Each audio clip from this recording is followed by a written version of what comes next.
மூகம் கரோதி வாசாலம் பங்கும் லங்கயதே கிரிம் யத்கிருபா தமகம் வந்தே பரமானந்த மாதவம். சென்ற வகுப்பில் 3 குணங்களினுடைய லக்ஷணம் என்ன என்று பார்த்தோம். 3 குணங்கள் எப்படி பந்தப்படுத்துகின்றது என்று பார்த்தோம். சத்துவ குணத்தினுடைய லக்ஷணம் பிரகாசாத்மகம், அறிவு சொரூபம் என்று பார்த்தோம். ரஜோகுணத்தினுடைய லக்ஷணம் கர்மாத்மகம், செயல் சொரூபம் என்று பார்த்தோம். அல்லது ஆசை சொரூபம், திருஷ்ணாத்மகம் என்று பார்த்தோம். தமோகுணத்தினுடைய சொரூபம் மோகாத்மகம், மயக்குதல், மோகத்திற்கு உட்படுதல் என்று பார்த்தோம். அடுத்ததாக இந்த ஒவ்வொரு குணங்கள் எப்படி பந்தப்படுத்துகிறது என்று பார்த்தோம். சத்துவகுணம் சுகத்திலும் ஞானத்திலும் ஆசையை கொடுப்பதன் மூலம் பந்தப்படுத்துகிறது. ரஜோகுணம் செயலில் ஈடுபடுத்தி பந்தப்படுத்துகிறது. தமோகுணமானது உறக்கம், சோம்பல், இப்படிப்பட்ட நிலையில் ஒருவனை தூண்டி பந்தப்படுத்துகின்றது என்று பார்த்தோம். ஒவ்வொரு ஜீவனும் தமோகுணத்திலிருந்து ரஜோகுணத்திற்கும், ரஜசிலிருந்து சத்துவத்திற்கும், பிறகு சத்துவத்திலிருந்து குணத்தை தாண்டியும் செல்ல வேண்டும். என்றால் நான் எப்படிப்பட்ட குணத்தினுடைய தூண்டுதலில் இருக்கின்றேன் என்ற அடையாளம் நமக்கு தெரிந்தாக வேண்டும். அதை அடுத்ததாக பகவான் கூறுகின்றார். இன்றைய வகுப்பில் பார்க்கின்றோம். 3வது கருத்து குணலிங்கம். லிங்கம் என்றால் அடையாளம். எந்த குணத்தில் எந்த குண வசப்பட்டு நான் இருக்கின்றேன் என்று தெரிந்து கொள்வதற்கான அடையாளங்களை பகவான் கூறுகின்றார். 11வது ஸ்லோகத்திற்கு இப்பொழுது சென்றால், சத்துவகுணம் எனக்கு இருக்கின்றது என்பதற்கு என்ன அடையாளம், அதை பகவான் கூறுகின்றார். சர்வத்வாரேஷு தேகேஸ்மின் பிரகாச உபஜாயதே.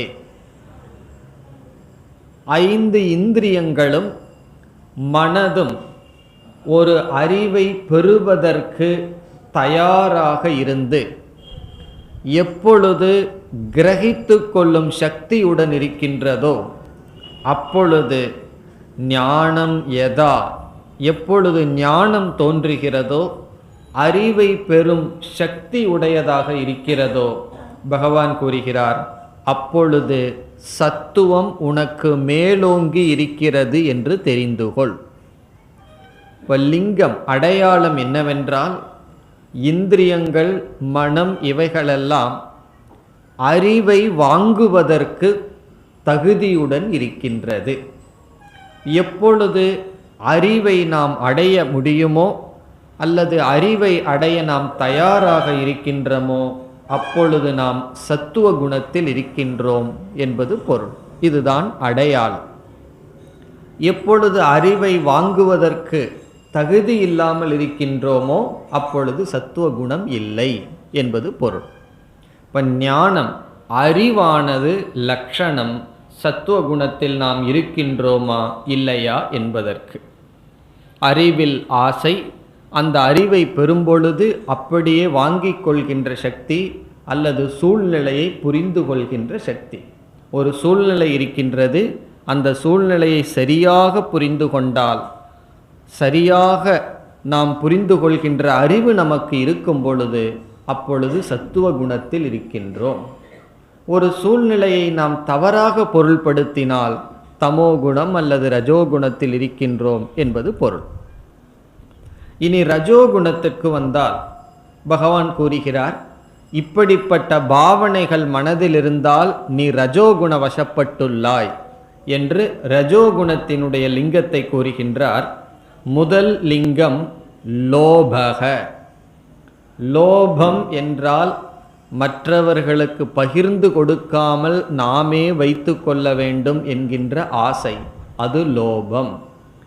ஒரு பொருளை மற்றவர்களுக்கு பகிர்ந்து கொடுக்காத புத்தி எப்பொழுது வருகிறதோ, பாவனை உனக்கு வருகிறதோ, அப்பொழுது நீ ரஜோகுண வசப்பட்டுள்ளாய் என்று புரிந்துகொள். உன்னை மற்றவங்களுக்கு கொடுக்கணும், கொடுக்காம நானே வைத்து கொள்ளலாம்ங்கிற அறிவு எப்போ வருதோ, அந்த உணர்வு எப்பொழுது வருகிறதோ, அப்பொழுது நீ ரஜசினுடைய வசப்பட்டுள்ளாய். லோபக. அடுத்தது பிரவிருத்திகி. செயல் செய்ய வேண்டும், செயல் செய்ய வேண்டும் என்கின்ற ஆசை. ஆரம்பக. ஏதாவது செயலிலேயே உன்னுடைய மனம் ஈடுபட்டு தூண்டப்பட்டிருந்தால் அப்பொழுது நீ புரிந்துகொள், நீ ரஜோகுணத்தினுடைய பிடியில் இருக்கின்றாய். சும்மா இருக்க விரும்பாம ஏதாவது ஒரு செயல். அந்த செயல் இரண்டு விதம். ஒன்று பிரயோஜனமில்லாம சரீரத்தினுடைய மனதினுடைய செயல்கள். இனி ஒன்று திட்டமிட்டு பெரிய ஒரு செயலை ஆரம்பிப்பது. இந்த ஒரு ப்ராஜெக்ட், இதை செய்யலாமா அதை செய்யலாமா என்று திட்டமிட்டு ஆரம்பிக்கப்படுகின்ற செயல். அல்லது பிரயோஜனமில்லாத செயல்கள். சில பேர் அமர்ந்திருக்கும் பொழுது கால் கைகளை ஆட்டிக்கொண்டு இருப்பார்கள். இதெல்லாம் என்னென்னா பிரயோஜனமில்லாத செயல். இப்படிப்பட்ட செயல் வந்து கொண்டிருக்கும் பொழுது நீ புரிந்துகொள், ரஜசினுடைய வசப்பட்டுள்ளாய் என்பது. பிரவிருத்திகி கர்மணாம் ஆரம்பக. பிரவிருத்தி ஆரம்பக என்றால் திட்டமிட்டு செய்யப்படுவது, அல்லது திட்டம் இருக்கிறதோ இல்லையோ ஏதோ ஒரு செயல் செய்ய வேண்டும் என்ற செயலின் தூண்டுதலில் நீ இருந்தால், அமைதியாக இல்லாமல் சிந்திக்காமல் செயலின் தூண்டுதலில் இருந்தால் ரஜோகுணத்தில் இருக்கின்றாய். அதே போல மனசிலையும் அதிகமாக வேகமாக ஓட்டங்கள், ஒரு நிம்மதி இல்லாத எண்ணங்கள், அதெல்லாம் ரஜோகுணத்தினுடைய செயல். அது மனதிலையாகட்டும், பேச்சிலையாகட்டும், உடலில் ஆகட்டும். அதற்கடுத்தது அசமக. அசமக என்பதுதான் இந்த சாதனையை குறிக்கின்றது. சமக என்றால் மன அமைதி, அசமக என்றால் குழப்பம். தேவையில்லாத விஷயங்களில் குழம்பிக் கொண்டு இருந்தால், அல்லது ஒரு விஷயத்தில் கஷ்டமான சூழ்நிலையில் நம்ம இருக்கோம், அந்த கஷ்டமான சூழ்நிலையிலிருந்து விடுதலை அடைய வேண்டும் என்றால் நாம் சிந்திக்க வேண்டும். ஒரு நெருக்கடியான சூழ்நிலை வந்துடுதுன்னு சொன்னால் சிந்திக்க வேண்டும். சிந்திப்பது வேறு, குழம்பிக் கொண்டு இருப்பது வேறு. அப்படி சிந்திக்காமல் உழப்பிக்கொண்டும் குழம்பிக் கொண்டும் மனம் இருந்தால் அப்பொழுது தெரிந்துகொள், நீ சத்துவத்தில் இல்லை, ரஜஸில் இருக்கின்றாய். ரஜஸில் இருந்தோம்னா சரியான ஞானம் வர, குழப்பத்திலிருந்து சரியான முடிவெடுக்க முடியாது, சிந்தனையிலிருந்து தான் சரிவான முடிவெடுக்க முடியும். பிறகு அடுத்ததான லட்சணம் சொல்றார், ஸ்பிருகா. ஸ்பிருகா என்றால் ஆசை. மனது ரொம்ப ஆசைப்பட்டிருந்தால், அளவுக்கு மீறி ஆசையில் இருந்தால், ஆசையின் தூண்டுதலில் நீ செயல்பட்டால் புரிந்துகொள், நீ ரஜோகுணத்தினுடைய தூண்டுதலில் இருக்கின்றாய். ரஜஸுக்கு தான் பகவான் அதிகமாக சொல்கிறார், ரஜஸுக்கும் தமசுக்கும். சத்துவத்துக்கு ஒரே லட்சணத்தை சொல்லிட்டார், ஞானம்.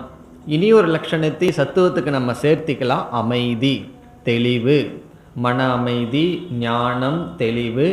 பிறகு ரஜஸுக்கெல்லாம் என்ன சொன்னாரோ அதுக்கெல்லாம் ஆப்போசிட்டாக சேர்த்திக்கலாம். மற்றவர்களுக்கு கொடுக்கலாங்கிற எண்ணம், ஒரு பெரிய விஷயத்தை ஆரம்பிக்காமல் தேவையற்ற செயல்கள் செய்யாமல் இருத்தல், இவைகளெல்லாம் சத்துவகுணம். இதற்கு எதிராக இருந்தால் அது ரஜோகுணம். ரஜசி ஏதானி ஜாயந்தே. உன்னுடைய மனதில் ரஜோகுணம் பெருக்கெடுக்கும் பொழுது இப்படிப்பட்ட செயல்களை நீ பார்க்கலாம்.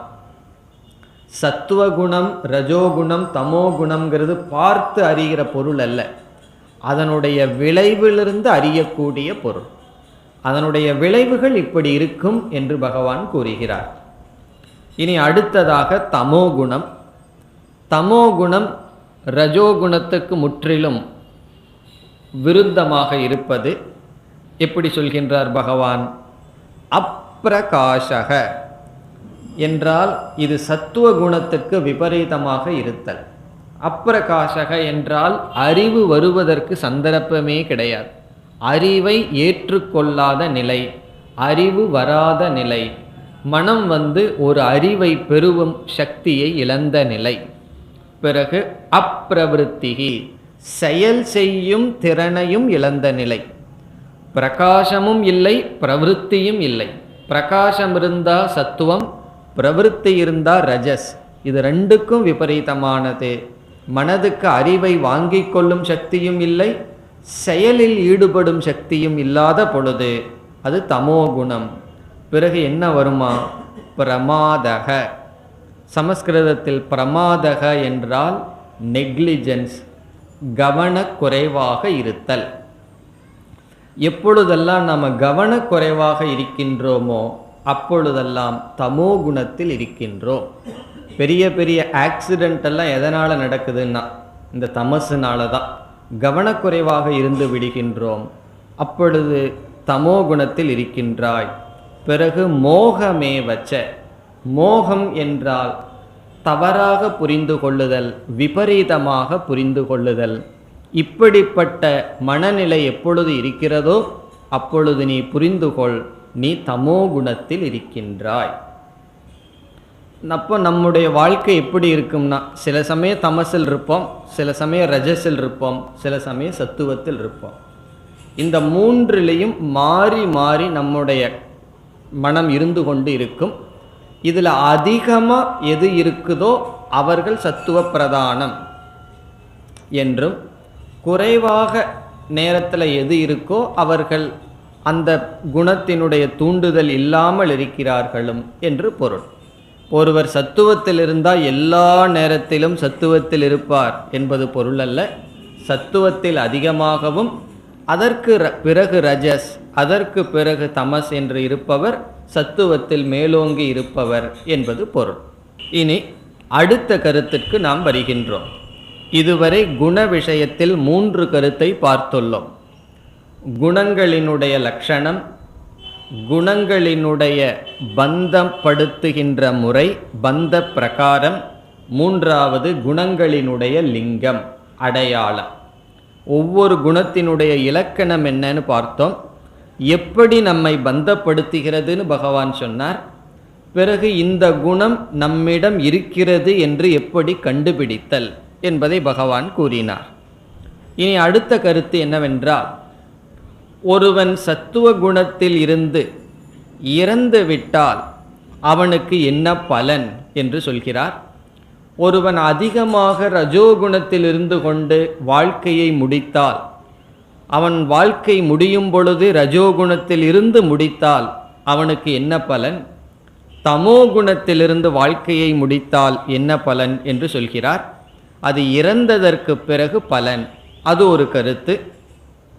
அதற்கு பிறகு என்னவென்றால், உயிரோடு இருக்கும் பொழுதே ஒவ்வொரு குண எப்படிப்பட்ட பலனில் நம்மை சேர்க்கிறது என்பது அடுத்த கருத்து. அப்படி குணத்தினுடைய பலனை 2ஆக பகவான் பேசுகிறார்.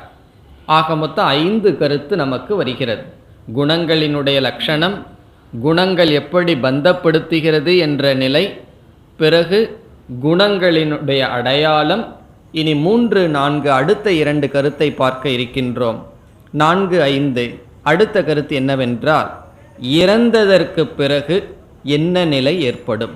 ஒருவன் சத்துவ குணம் வரை வாழ்க்கையில் முன்னேற்றத்தை கண்டு இறந்து விட்டான், குணத்தையும் கடந்து செல்லவில்லை, அவனுடைய நிலை என்ன. ஒருவன் ரஜோகுணம் வரை வாழ்ந்துள்ளான், அவனுடைய நிலை என்ன. தமோகுணத்தில் இருந்து கொண்டிருக்கின்றான், அவனுடைய நிலை என்ன. அதை பகவான் கூறுகிறார் 14வது ஸ்லோகத்தில். யதா சத்வே பிரவருத்தேது பிரளயம் யாதி தேகபிருத். ஒருவன் சத்துவ குணத்திலிருந்து உயிரை விடுகின்றான் என்றால், உத்தமவிதான் லோகான் அமலான் பிரதிபத்யதே. அவன் இறந்ததற்கு பிறகு இறைவனையே தியானித்து கொண்டிருப்பவர்களுடைய லோகத்திற்கு செல்கின்றான், மேலான நல்ல லோகத்திற்கு செல்கின்றான் என்று பகவான் கூறுகிறார்.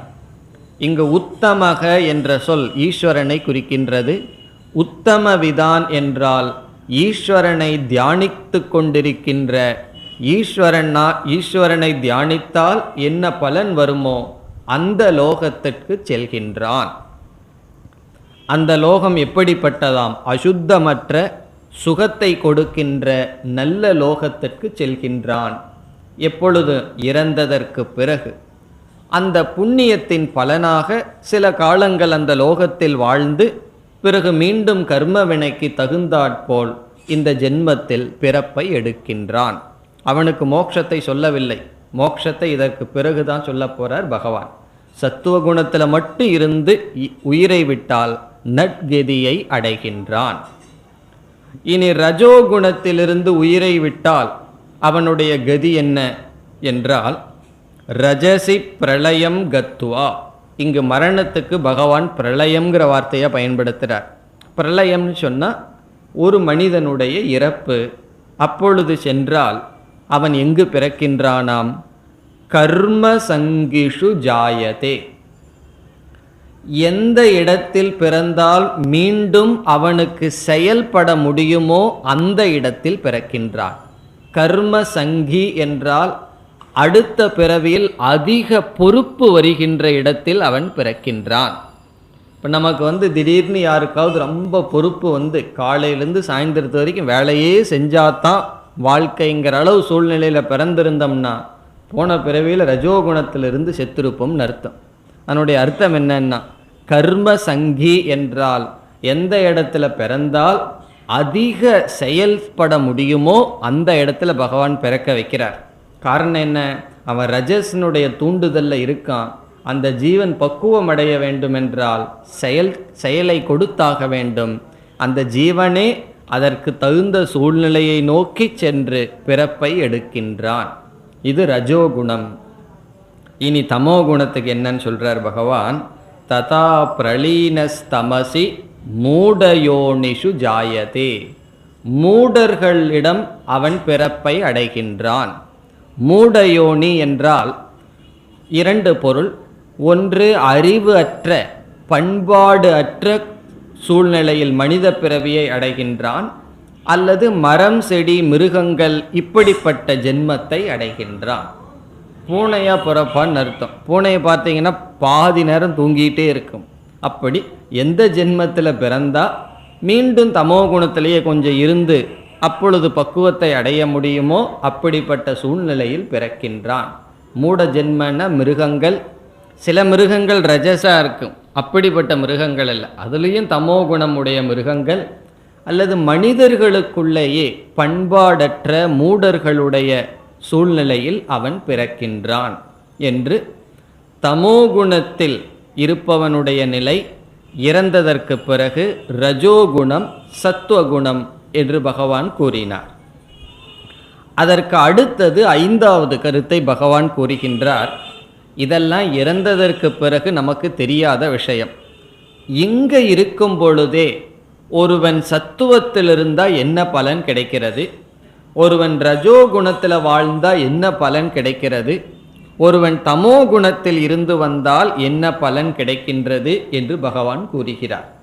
இது எப்போன்னா இங்கே இருக்கும் பொழுதே என்ன நிலை என்று பகவான் கூறுகிறார். அடுத்த சில ஸ்லோகங்களில் 16வது ஸ்லோகத்தில் இந்த கருத்து வருகின்றது. சத்துவ குணத்தில் இருப்பவனுக்கு அவன் அடையும் பலன் புண்ணியம் சுகம் என்று பகவான் கூறுகிறார். சத்துவத்தில் இருந்தால் அவனுக்கு புண்ணியம் கிடைக்கின்றது. புண்ணியத்தின் பலனாக வாழ்க்கைக்கு தேவையான பொருள்கள், இகலோக பரலோக சுகத்தை அடைகின்றான். பிறகு மன அமைதி, சுகம் இவைகளை அடைகின்றான். ரஜோகுணத்தினுடைய பலன் துக்கம் என்று கூறுகிறார் பகவான். கஷ்டம், உடலுக்கு துக்கம் நமக்கு வரும், துயரம் வருவதுதான் ரஜோகுணத்தினுடைய பலன். தமோகுணத்தினுடைய பலன் அறியாமை, அஞ்ஞானம் என்று சொல்றார். அவன் துக்கப்படுறதுக்கும் கூட இன்னும் பக்குவப்படலின்னு அர்த்தம். தூங்கிட்டு இருந்தால் என்ன துக்கம் வரும்? ஏதாவது கஷ்டப்பட்டு வெயிலில் போய் வேலை செஞ்சால் தான் ஏதாவது துக்கம் வரும். சத்துவ குணத்தில் இருக்கிறவன் அறிவுனால சந்தோஷமாக இருப்பான். அதனால தான் நம்ம வாழ்க்கையில் பார்த்தோம்னா ஒருவர் நல்ல படிப்பு படித்தவர் ஏசி ரூமில் உட்கார்ந்துட்டு இருப்பார். ஒரு ஆஃபீஸில் மேனேஜிங் டைரக்டராக இருப்பவர் அல்லது ஒரு பெரிய கம்பெனியில் ரொம்ப படித்தவர் ஏசி ரூமில் உட்கார்ந்துட்டு இருப்பார். 20,000 ரூபா சம்பளம் வாங்குவார். அந்த ஆஃபீஸ்லேயே அந்த கம்பெனியில் வேலை செய்கிறானே லேபர், அவனுடைய உழைப்பு எப்படி இருக்குன்னா அந்த தீயிலையும் இதுலேயும் ரொம்ப கஷ்டப்படுவான். அவன் ரொம்ப உழைப்பான். அவனுக்கு என்ன சம்பளம்னா ஏதோ ஒரு 5,000 ரூபா சம்பளம். இவர் என்னன்னா ஏசி ரூமில் உட்காந்துட்டு ஏதோ புஸ்தகத்தை வச்சுட்டு கிறுக்கிட்டு இருப்பார். அவருக்கு சம்பளம் 20,000 ரூபான்னா இது தர்மமான்னு நமக்கு கேட்க தோன்றும். ஆனால் அதுக்கு பெரிய விஷயம். இவன் இவ்வளவு தூரம் சத்துவத்தில் இருந்தால் தான் அறிவை அடைய முடியும். இந்த லேபர்கிட்ட போய் அறிவுபூர்வமாக ஏதாவது ஒன்று செய்ய மாட்டான். காரணம் அறிவை பயன்படுத்துகிற அளவுக்கு அங்கே பக்குவம் இல்லை. சரீரத்தை தான் அவனால் பயன்படுத்த முடியும். ஆகவே சத்துவ குணம்ங்கிறது உயர்ந்தது. அதனுடைய பலன் என்னன்னா அதுவும் உயர்ந்தது. அதனால தான் படிப்பு அதிகமாக ஆக நமக்கு வாழ்க்கையில் உலகத்தை பார்க்கிற விதம், அதனால் வர்ற பலன் இதெல்லாம் அதிகரிச்சுட்டே போகுது. ஏன் எல்லோருமே ரொம்ப படிக்கிறது இல்லைன்னா அந்தளவுக்கு சத்துவ குணம் கிடையாது. காரணம் என்ன? கொஞ்சம் மூளையை வேலை செஞ்சு மீதி மூளையெல்லாம் வேலை செய்யாமல் வச்சிருந்து உடம்பையே வேலை செய்கிறது ரொம்ப சுலபமாக இருக்கும். ஆகவே பகவான் சொல்கிறார், சத்துவ குணத்தினுடைய பலன் சுகம், அதனுடைய பலன் அமைதி புண்ணியம். ரஜஸினுடைய பலன் வெறும் துக்கம்தான், சரீரத்துக்கு கிளேஷம் கஷ்டம்தான். தமசினுடைய பலன் அந்த துக்கத்தை வாங்கிறதுக்கும் கூட இவனுக்கு தகுதி இல்லாமல் அஜ்ஞானத்தில் இருப்பான். அது சௌரியமாக இருக்கேன்னு தோணலாம், துக்கம் கூட வரலையேன்னு சொல்லி. பிறகு என்னென்ன அதுக்கும் கூட இவன் லாய்க்கு இல்லைன்னு அர்த்தம். பிறகு துக்கத்துக்கு பிறகு துக்கத்தை கடக்க வேண்டும். அஜ்ஞானத்திலிருந்து நேர சத்துவத்துக்கு போக முடியாது, கிளேஷப்பட்டு தான் சத்துவத்திற்கு செல்ல வேண்டும். பிறகு மீண்டும் பகவான் சொல்றார், சத்துவத்திலிருந்து ஞானம் வருகின்றது, ரஜஸிலிருந்து லோபம் வருகின்றது. யாருக்கும் கொடுக்க மாட்டேன்னு நம்ம வீட்டுக்குள்ளே மட்டும் எடுத்து வச்சோம்னா அது ரஜோகுணம். பிறகு கவனமின்மையும் அறியாமையும் மோகமும் தமோகுணத்தினுடைய பலன் என்று சொல்லி, அதற்கு பிறகு வருகின்ற ஸ்லோகத்தில் மீண்டும் இறந்ததற்கு பிறகு என்ன பலன் என்றால், ஊர்த்வம் கச்சந்தி சத்வஸ்தாகா, சத்துவத்தில் இருப்பவர்கள் மேலே செல்கிறார்கள், ரஜஸில் இருப்பவர்கள் மத்தியில் இருக்கிறார்கள், தமசில் இருப்பவர்கள் கீழே இருக்கிறார்கள் என்று பகவான் சொல்லி இதை முடிக்கின்றார். இதோடு குணத்தை பற்றிய ஒரு பகுதியானது முடிவடைகிறது. அதாவது 18வது ஸ்லோகத்துடன் இந்த 5 கருத்து முடிவடைகிறது.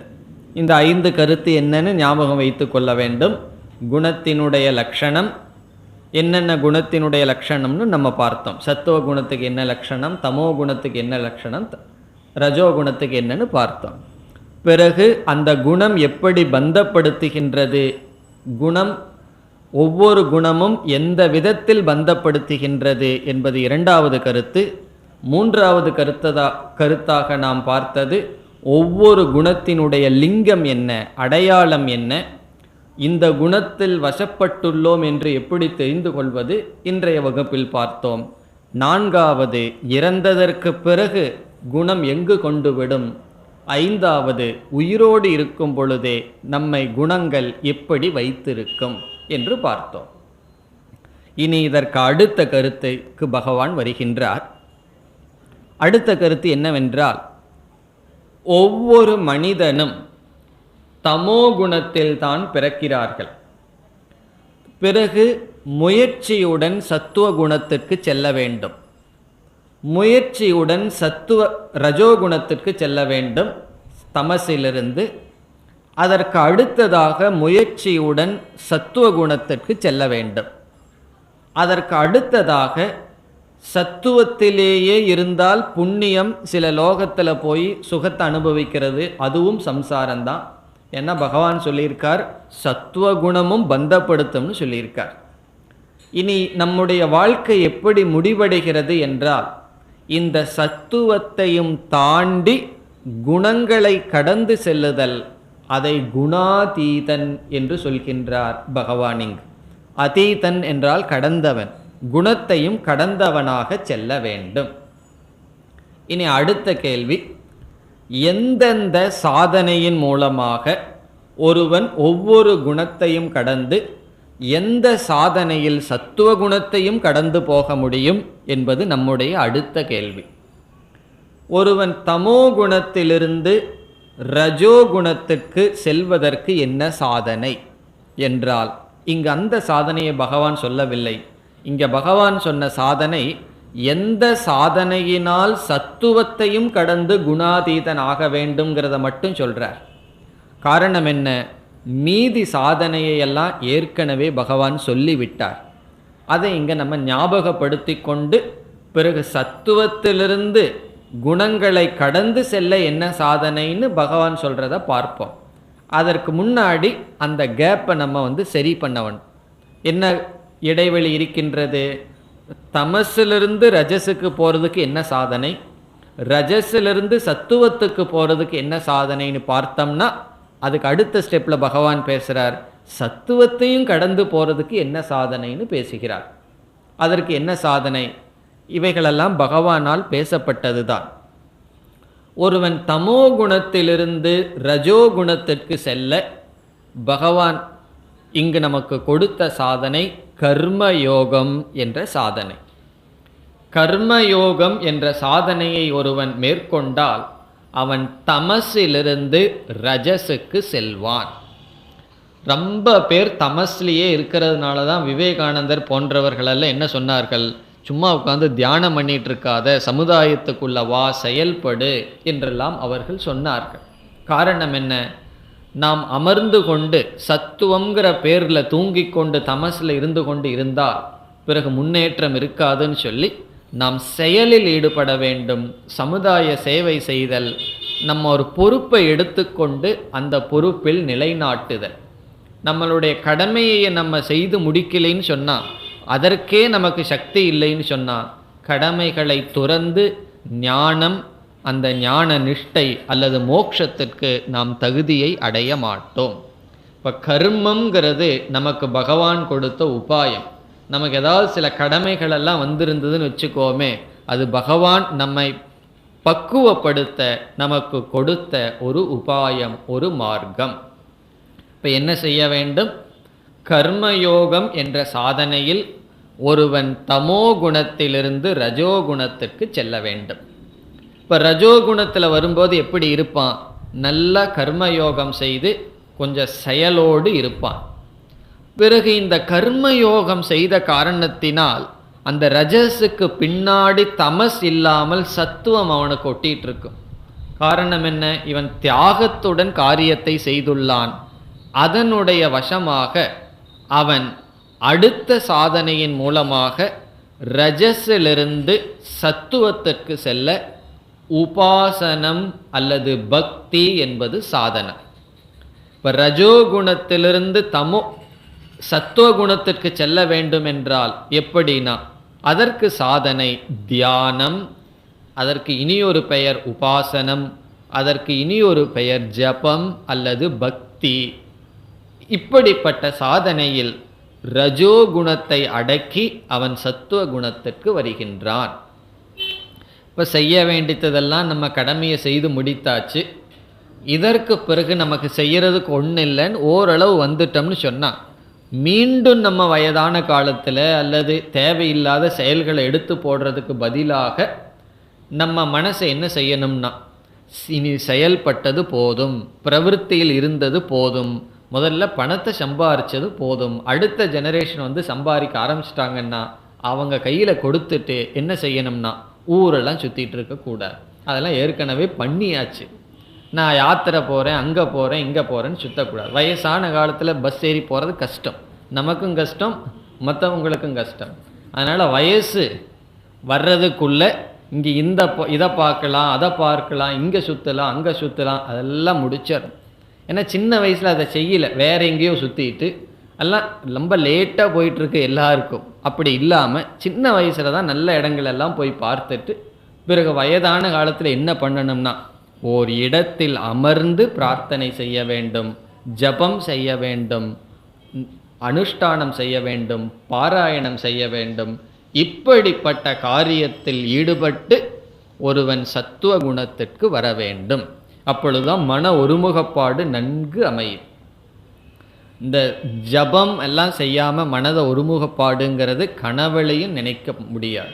காரணம் என்ன? கர்மயோகம்ங்கிற பேரில் செயல்பட்டு மனம் சிதறி இருக்கின்றது. அப்படி சிதறி இருக்கின்ற மனதை 1 மணி நேரம் கவனமாக வகுப்பு கேளுங்கன்னு சொன்னால் கேட்க முடியுமா? ராமாயண மகாபாரதம்னா கேட்டுடலாம், அப்படியே ஸ்டோரி நல்லா இருக்கும் கதை கேட்குறதுக்கு. கொஞ்ச நேரம் 5 நிமிஷம் தூங்கி இருந்தாலும் கூட ராமர் கொஞ்சம் தூரம் போயிருப்பார், பிடிச்சிடலாம். ஆனால் வேதாந்தம் அப்படி இல்லை.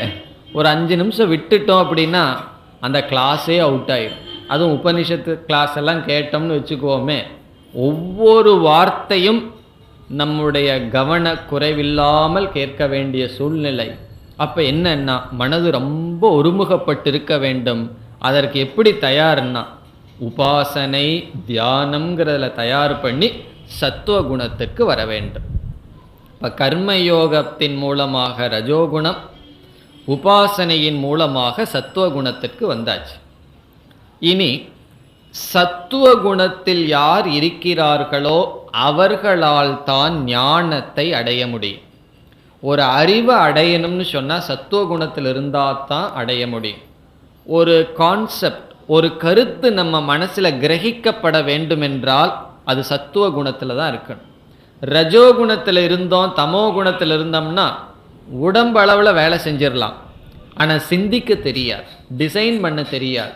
அல்லது ஒரு கருத்தை சொன்னால் அந்த கருத்தை அறிவானது ஞானமானது சத்துவ குணத்தை உடைய மனதில் தான் ஏற்படும்.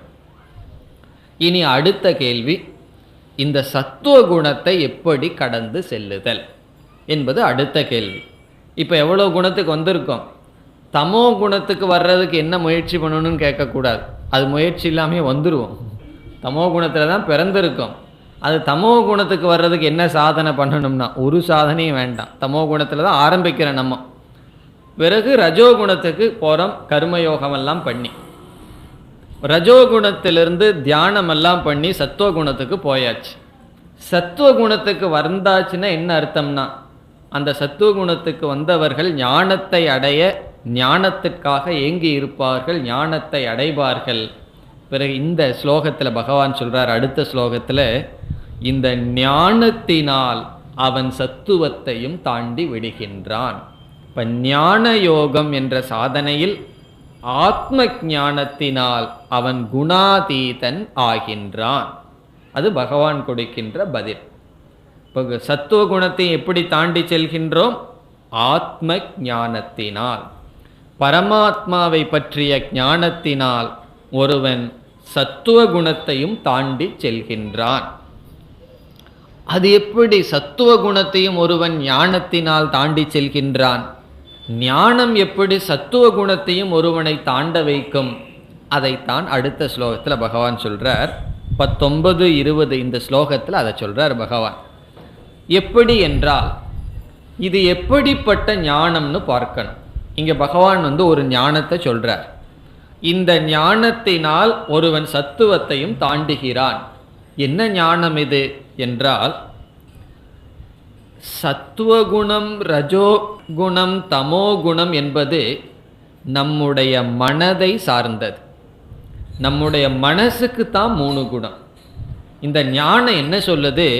நான் இந்த மனம் அல்ல, நான் இந்த மனதை பிரகாசப்படுத்துகின்ற ஆத்மா. இவ்வளவு நாள் சத்துவ குணத்தில் இருக்கிற வரைக்கும் நான் யார்னா இந்த 3 குண ரூபமாக இருக்கிற மனசுதான் நான்.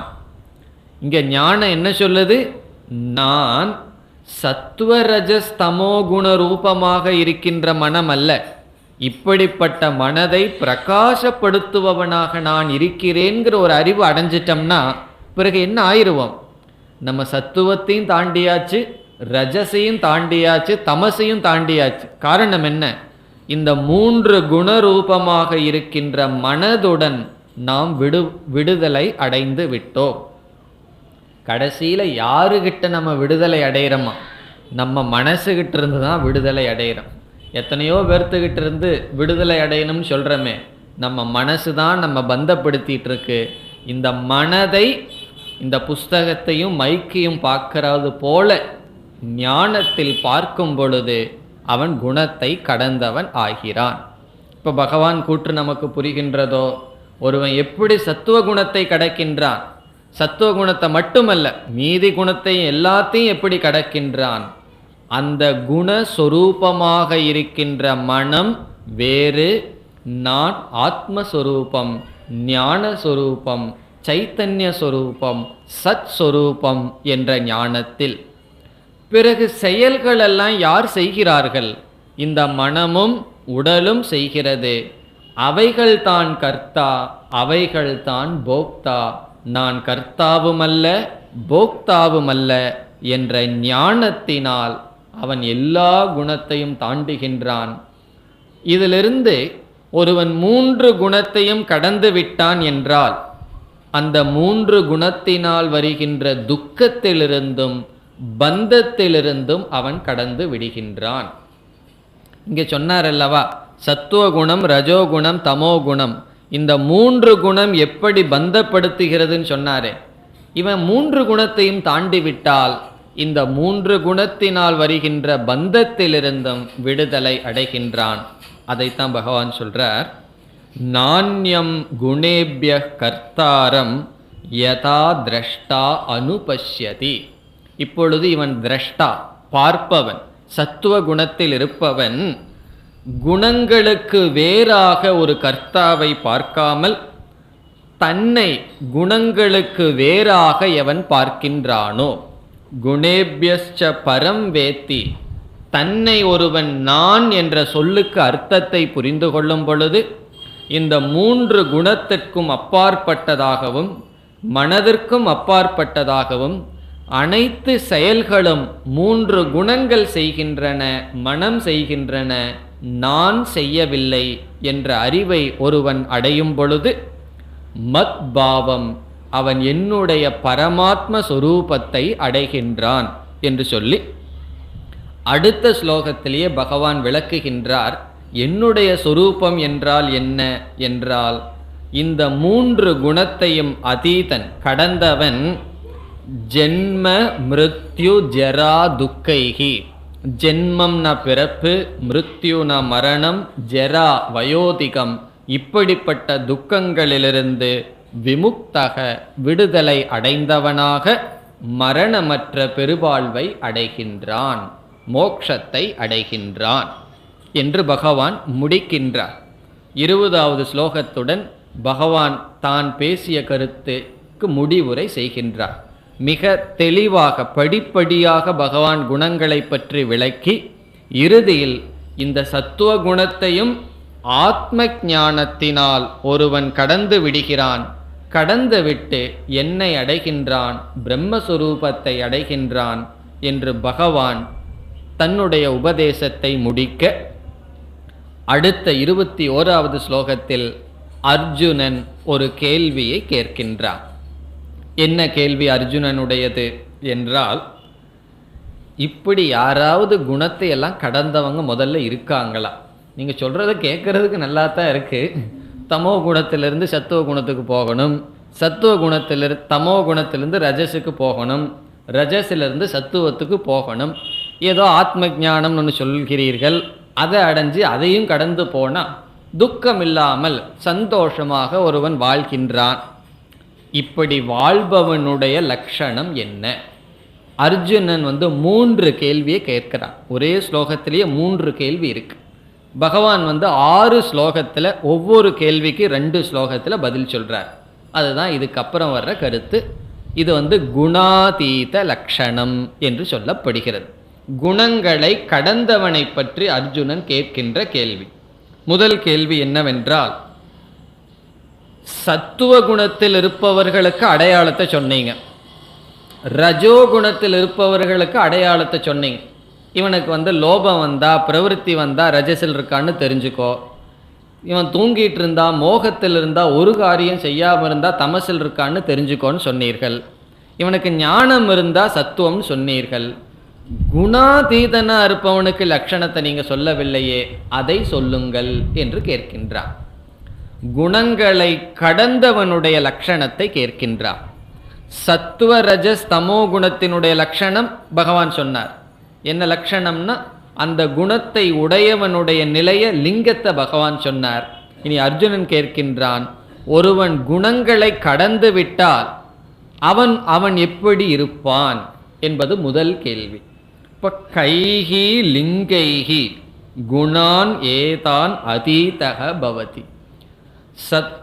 அறிவு இருக்கும்போது அறிவுங்கிற அடையாளம் சத்துவத்தை காட்டுது, செயல்கிற அடையாளம் ரஜசை காட்டுது, மோகம்ங்கிற அடையாளம் தமசை காட்டுது. என்ன அடையாளம் குணாதீதனை காட்டும்? முதல் கேள்வி. இரண்டாவது கேள்வி, கிம் ஆச்சாரக, அவன் அன்றாட வாழ்க்கையில் எப்படி வாழுவான், அவனுடைய ஆச்சாரம் எப்படி இருக்கும்? மூன்றாவது கேள்வி, இதை எப்படி அவன் கடந்து செல்கிறான்? ஏற்கனவே பகவான் சொல்லியிருக்கார் ஞானத்தினாலேன்னு சொல்லி. அர்ஜுனன் மீண்டும் சற்று தெளிவாக பகவான் விளக்க வேண்டும் என்று, அதை அவன் கடந்து எப்படி செல்கின்றான், அதற்கும் உபாயத்தை கொடுங்கள். இது அர்ஜுனனுடைய கேள்வி. இந்த ஒரு ஸ்லோகத்தில் 3 கேள்வி மறைஞ்சிருக்கு. முதல் கேள்வி என்ன? குணாதீத லிங்கம், 3 குணத்தையும் கடந்தவனுடைய அடையாளம் என்ன? இரண்டாவது, குணங்களை கடந்த ஞானியானவன் எப்படி தன்னை நடத்தி கொள்வான் இந்த உலகத்தில், மற்றவங்களோட எல்லாம் எப்படி பழகுவான், அவனுக்கும் கூட கொஞ்சம் கோபம் வருமா, அதெல்லாம் எப்படி கேட்குறார் அர்ஜுனன். பிறகு என்னன்னா, எப்படித்தான் எதனால் அவனுக்கு இதை கடக்க முடிந்தது? இந்த தமசிலிருந்து ரஜஸுக்கு போகிறதுக்கே படாத பாடாக இருக்கே, இவன் 3க்கும் போய் அதையும் எப்படி கடந்தான், இது எப்படி சாத்தியமானது அவனால்? அந்த 3 கேள்வியை கேட்கின்றான். இனி கடைசி 6 ஸ்லோகத்தில் ஒவ்வொன்றாக பகவான் பதில் சொல்கிறார். இப்போ முதல் 2 ஸ்லோகத்தில் எடுத்துட்டோம்னா லிங்கத்தை சொல்கிறார், அடையாளத்தை சொல்கிறார். உண்மையிலேயே ஞானி குணங்களை கடந்தவன் நேரடியான அடையாளங்கள் கிடையாது.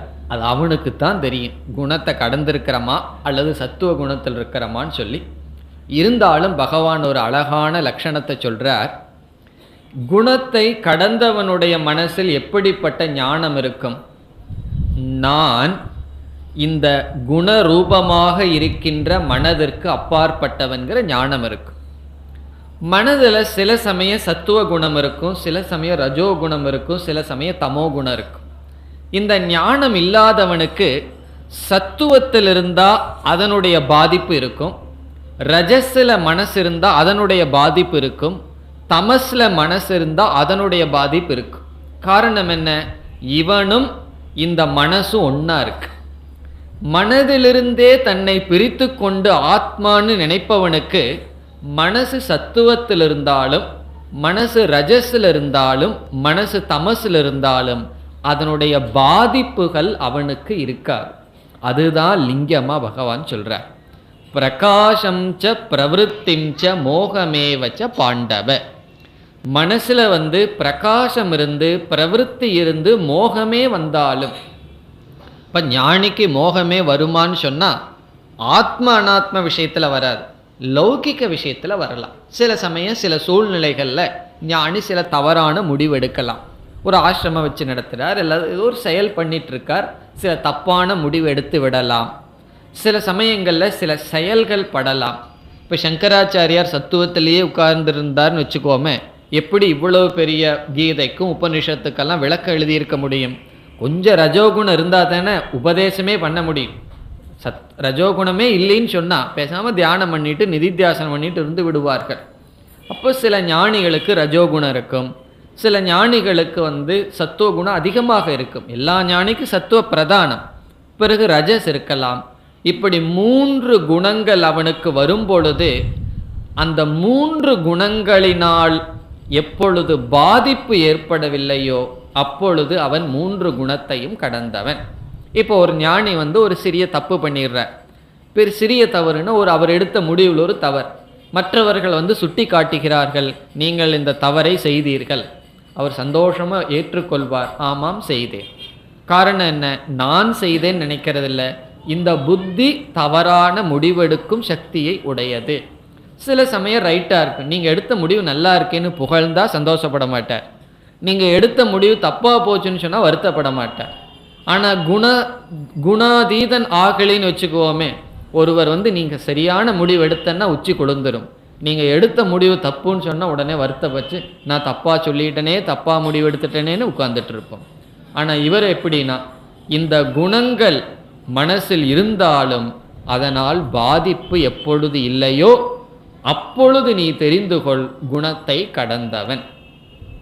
என்ன சில சமயம் நமக்கே வரும், நான் இவ்வளவு நாளாக வேதாந்தம் படிக்கிறேனே, நானும் 3 குணத்தை கடந்தவன் தானே அப்படின்னா இருக்கலாம். எப்போனா எந்த குணத்தினுடைய பாதிப்பும் எனக்கு எப்பொழுது இல்லையோ அப்பொழுது குணத்தை நான் கடந்தவன். ந துவேஷ்டி சம்பிரவருத்தாணி ந நிவருத்தாணி காங்ஷதி. இதில் இனியொரு சூக்ஷ்மத்தையும் பகவான் சொல்கிறார். இவனுக்கு சத்துவ குணம்தான் வேணும்னு கூட ஆசைப்பட மாட்டானா. சத்துவகுணம் இருந்தால் இருக்கட்டும், ரஜஸ் இருந்தால் இருக்கட்டும், தமஸ் இருந்தால் இருக்கட்டும் சொல்லி 3 குணங்கள் வரும் போகும், இவன் அவைகளை சாட்சியாக பார்க்கின்றான். உதாசீனனை போல் அமர்ந்துள்ளான். எந்த விஷயத்தில்? தன்னுடைய மனசிலேயே, தன்னுடைய மனமிடமே உதாசீனனாக இருந்து கொண்டு இந்த குணங்கள் தான் குணங்களில் இருக்கின்றன என்று எதனாலும் தாக்கப்படாதவனாக இருக்கின்றான். உண்மையிலேயே எதுவுமே நம்மை தாக்குவதில்லை, நம்ம மனசு தான் நம்மை தாக்கி கொண்டிருக்கிறது. ஒருவர் ஒரு வார்த்தையை சொல்கிறார், அந்த வார்த்தையை கேட்டு நம்ம துக்கப்படுறோம், ஐயோயோ அந்த வார்த்தை எனக்கு துக்கம் கொடுத்ததேன்னு சொல்கிறோம். உண்மையிலேயே அந்த வார்த்தைக்கு துக்கம் கொடுக்குற சக்தி கிடையாது. அந்த வார்த்தையை துக்கம் கொடுக்கறதா மாத்துறது நம்முடைய மனசு, அல்லது அந்த வார்த்தை துக்கம் இல்லைன்னு சொன்னால் இல்லை தான். இப்போ நம்ம தாக்குவது நம்முடைய மனம், அந்த மனதினால் தாக்கப்படாதவன். உண்மையிலேயே நம்ம யார் அடிச்சிட்டு இருக்கான்னா நம்ம மனசு தான் நம்மை துக்கப்படுத்துகிறது. இவன் எப்பொழுது நம்முடைய மனதே நமக்கு பகைவன் அல்லவோ அப்பொழுது அவன் குணங்களை கடந்தவன் என்று 2 ஸ்லோகத்தில் பகவான் எந்த குணத்தினுடைய பாதிப்பும் எப்பொழுது இல்லையோ அப்பொழுது குணங்களை கடந்தவன் சொல்றார். இனி அடுத்து 24, 25 இந்த 2 ஸ்லோகத்தில் அவன் எப்படி விவகாரம் பண்ணுவான்னு சொல்கிறார். மற்றவங்களிடமெல்லாம் அவன் எப்படி பாவித்து வாழ்வான் என்றால், சுருக்கமான பதில் சமத்துவம், சமமாக இருப்பான். அதுதான் பகவானுடைய பதில்.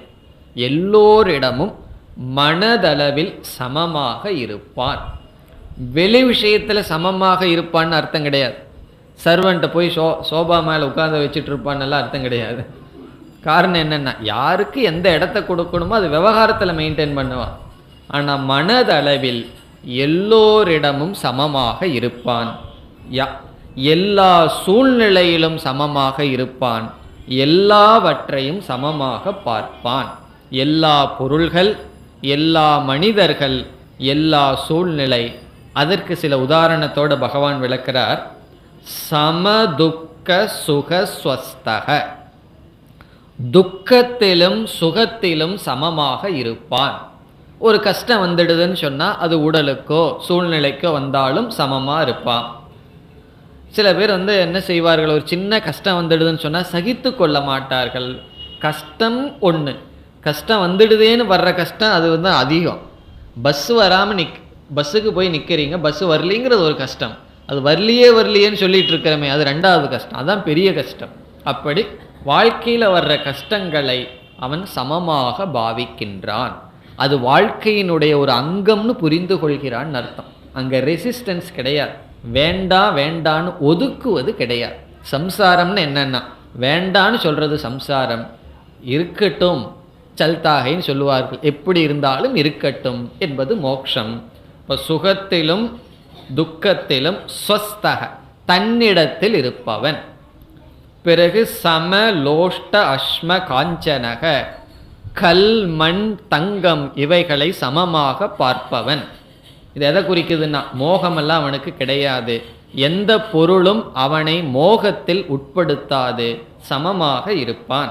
காஞ்சனம்னா தங்கம், தங்கத்தையும் மண்ணாங்கட்டியையும் சமமாக பார்ப்பான்.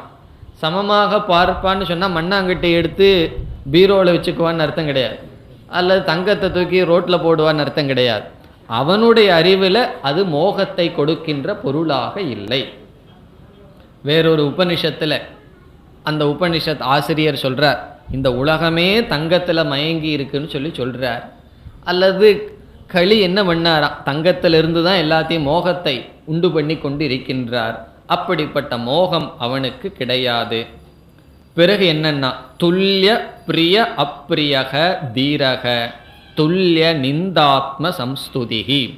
அவனை சில பேர் நிந்தனை செய்தால் சமமாக எடுத்துக்கொள்வான், சில பேர் ஸ்துதி செய்தால் அதுவும் சமமாக எடுத்துக்கொள்வான். சிசுபாலன் கிருஷ்ணருக்கு ஒரு அர்ச்சனை பண்ணான் தெரியுமோ, 100 முறை பகவான் கவுண்ட் பண்ணிகிட்டே இருந்தார். அவர் கோபமாக வந்தது, அவனுடைய கணக்கை தீர்க்கிறதுக்கு எண்ணிட்டு இருந்தாரே தவிர, சில பேர் நம்மளும் எண்ணிட்டு இருப்போம், நீ இதை சொன்ன அதை சொன்னேன்னு திருப்பி சொல்கிறதுக்கு, எவ்வளோ நீ சொன்னையோ அதை நான் திருப்பி சொல்லணுமோ அதுக்கு எண்ணுவார். ஆனால் பகவான் துவேஷம் இல்லாமல் எண்ணிக்கொண்டிருந்தார். இதனுடைய அர்த்தம் என்னன்னா, நம்மை நிந்திக்கட்டும் நம்மை ஸ்துதி செய்யட்டும் சமமாக இருப்பான். அது எப்படி சமமாக இருக்க முடியும்னா, என்னை பார்த்து நிந்திக்கணும்னு சொல்வது அது அவனுடைய புத்தியினுடைய தோஷம், அதுக்கு நான் பொறுப்பல்ல.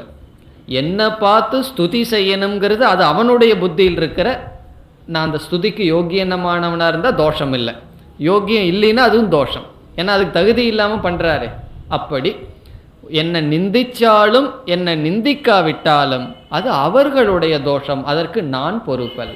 ஒருவர் நம்ம நிந்திச்சா நமக்கு கோபம் வந்துடுது, காரணம் என்னன்னா அந்த நிந்தனைக்கு நம்ம அவ்வளோ முக்கியத்துவம் கொடுத்துட்றோம். நிந்திக்கிறது அது அவனுடைய புத்தியில் இருக்கிற தோஷம், அதற்கு எனக்கும் பொறுப்பல்ல என்று அவன் விட்டு விடுகின்றான். அவனுடைய மனசிலே அவனுக்கு பற்றில்லைங்கும் போது மற்றவங்க புத்தியில் இருக்கிற தோஷத்தை பார்த்து அதனால் எப்படி அவன் பாதிக்கப்படுவான்? நிந்தா ஸ்துதி மான அபமானயோ துல்லியக மித்ராரி பக்ஷயோகோ. அவனுக்கு நண்பர்களும் கிடையாது பகைவர்களும் கிடையாது. அவனை பொறுத்த வரைக்கும் மற்றவர்கள் யாராவது நண்பர்கள்னு வந்தா, மற்றவர்கள் பகைவர்கள் என்று நினைத்தால் இவனுக்குள் சமமாக இருப்பான். இப்போ நண்பர்களிடமும் பகைவர்களிடமும் மானம் அபமானம் நிந்தா ஸ்துதி எல்லா சூழ்நிலைகளிலும் சமமாக அவன் பாவித்து வாழ்வான். சர்வாரம்ப பரித்தியாகி, எந்த விதமான செயலிலும் சத்தியத்துவ புத்தியுடன் செயல்படுவதில்லை. பகவான் சொல்றார், இவன் குணாதீதன், இவனை குணத்தை கடந்தவனாக தெரிந்துகொள். இப்போ சத்துவ குணத்தில் இருக்கும்போது ஞானம், ரஜோகுணத்தில் இருக்கும்போது லோபம் முதலியவை, தமோ குணத்தில் இருக்கும் பொழுது செயலின்மை மோகம். குணாதீதனாக இருந்தால் இந்த மூன்றிலிருந்தும் பாதிப்பு இல்லாத மனநிலை. காரணம் என்ன? இவைகளுக்கு அப்பாற்பட்ட ஆத்மா நான் என்ற அறிவு. அதற்கு அடுத்ததாக பகவான் சமத்துவமாக விவகாரம் செய்தல், அறிவளவில் இருப்பதை ஆச்சாரமான பதிலை சொன்னார். ஏன்னா 3 கேள்வி கேட்டான் அல்லவா அர்ஜுனன். ஒன்று, குணாதீதனுடைய அடையாளம் என்ன, அதை பகவான் சொன்னார். இரண்டாவது, குணாதீதன் எப்படி நடந்து கொள்வான், அதற்கு பதில் சொன்னார். மூன்றாவதாக, குணாதீதனாக எப்படி அவன் ஆனான், ஒருவன் எப்படி இந்த 3 குணத்தையும் கடந்து சென்றான் என்பது கேள்வி. ஏன்னா அர்ஜுன 6வது அத்தியாயத்திலே கேட்டான், சஞ்சலம் ஹி மன கிருஷ்ண, என்னுடைய மனசு ரொம்ப சஞ்சலச்சிட்ருக்கே, நான் ரொம்ப ரஜோகுணத்தில் இருக்கின்றேனே, சத்துவகுணத்துக்கும் கூட வர முடியவில்லையேன்னு சொல்லி கேட்டான். இனி இந்த சத்துவத்திற்கும் சத்துவத்திலிருந்தும் கடந்து ஒருவன் எப்படி சென்றான்? பகவான் சொல்றார், அவ்யபிசார பக்திகின்னு சொல்றார். பக்தி என்ற சாதனையில் கடந்து சென்றான். அந்த பக்திக்கு பகவான் கொடுக்கின்ற அடைமொழி அவ்யபிசார பக்திகி. அவ்யபிசார பக்திகி என்றால் என்னை நாடி வந்து அவன் என்னை தவிர எதையும் பிரார்த்தனை செய்யவில்லை. இந்த உலகத்தில் இருக்கிற பொருளையோ சுகத்தையோ கேட்காம, இறைவா உன்னை அடைய வேண்டும் என்று பகவானிடம் பிரார்த்தனை செய்தவன். என்னை நாடி என்னையே லட்சியமாக கொண்டு பக்தி செலுத்தியவனாக வந்து, பிறகு என்னுடைய அருளை அவன் பெற்று என்னை அடைந்த காரணத்தினால் என்று பகவான் சொல்லி முடிக்கின்றார். பிறகு என்ன குணங்களை அவன் எப்படி கடந்தான்னு சொன்னால், இதற்கு முன்னாடி தான் பகவான் ஞானத்தினாலேன்னு சொன்னார். இங்கே பகவான் அதுக்கு முன் ஸ்டெப்பே சொல்கிறார். இந்த ஞானத்தை அவன் எப்படி அடைய முடிந்தது என்றால், என்னை சரணடைந்தான். என்னை சரணடைந்து என்னுடைய அனுகிரகத்தினால் அவன் ஞானத்தை அடைந்தான். பிறகு அந்த ஞானத்தினால் குணத்தையும் கடந்தான் என்று சொல்றார். இப்போ பகவானை எதற்கு சரணடைகிறோம்னா, இந்த ஞானத்துக்கு எத்தனையோ தடைகளெல்லாம் நமக்கு வந்துவிடும். அந்த தடைகளெல்லாம் நீங்க பக்தி, பிறகு மனதில் பக்குவம் வர பக்தி பயன்படுகிறது. அப்படி பக்தி பலதுக்கு பயன்படும். தமோ குணத்திலிருந்து ரஜோகுணத்துக்கு போகிறோம், அங்கேயும் பக்தி இருந்தால் தான் கர்மயோகம் பண்ண முடியும். பகவான் மீது பகவானுக்காக கடமைகளை செய்கிறேன்னு நினைச்சா பக்தி வேணுமே. பிறகு உபாசனை தியானம் செய்ய வேண்டும் என்றாலும் பக்தி இருக்கணும். பிறகு சத்துவ குணத்திற்கு வந்தால் சாஸ்திரத்தை கேட்கணும், பகவானுடைய சொல்ல நம்பணும்னாலும் பக்தி தேவை. அப்படி ஆரம்பத்திலிருந்து கடைசி வரை 2 சாதனை சேர்ந்து செல்ல வேண்டும்னு சொல்லுவார்கள். ஒன்று பக்தி, அதை இங்கே சொல்றார். பெரியவர்கள் இனி ஒன்றை சொல்வார்கள், அது சத் சங்கம் என்று சொல்வார்கள். கடைசியில் ஒருத்தன் அசங்க ரூபமாக வர்ற வரைக்கும், அசங்கம்னா யாரோடும் சம்பந்தமில்லாமல் தனிமைக்கு போகும் வரை அவனுக்கு குருவினுடைய சத்சங்கம் தேவை, பிறகு பக்தி தேவை. இந்த 2 துணையுடன் தான் ஒருவன் முன்னேற முடியும். இங்கு பகவான் பக்தியை சொல்றார். பக்தியினால் என்னையே தேர்ந்தெடுத்து என்னையே அடைய வேண்டும் என்ற பக்தியினால் ஒருவன் எல்லா குணங்களையும் கடந்து அவன் ஞானியாக இருந்து குணாதீதனாக இருக்கின்றான் என்று இந்த அத்தியாயத்தை பகவான் முடிக்கிறார். இந்த அத்தியாயத்தை 2 கோணத்தில் நம்ம பார்க்கலாம். முதலில் குணங்களை பற்றிய 5 கருத்துக்கள், இரண்டாவது குணாதீதனை பற்றிய கருத்துக்கள். 3 குணங்களை பற்றி பகவான் விசாரம் செய்தார். 5 கருத்துக்களை சொன்னார். 5 கருத்துக்கள்லாம் உங்களுக்கு தெரியும். இப்பொழுது அடுத்ததாக சத்துவகுணத்தையும் கடந்து செல்ல என்ன வழி?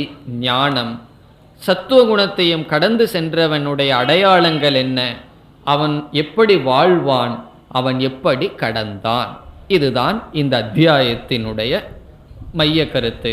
இனி நாம் அடுத்த வகுப்பில் அடுத்த 15வது அத்தியாயத்திற்கு செல்லலாம். ஓம் பூர்ணமத பூர்ணமிதம் பூர்ணாத் பூர்ணமுதச்யதே பூர்ணஸ்ய பூர்ணமாதாய பூர்ணமேவாவசிஷ்யதே. ஓம் சாந்தி சாந்தி சாந்தி.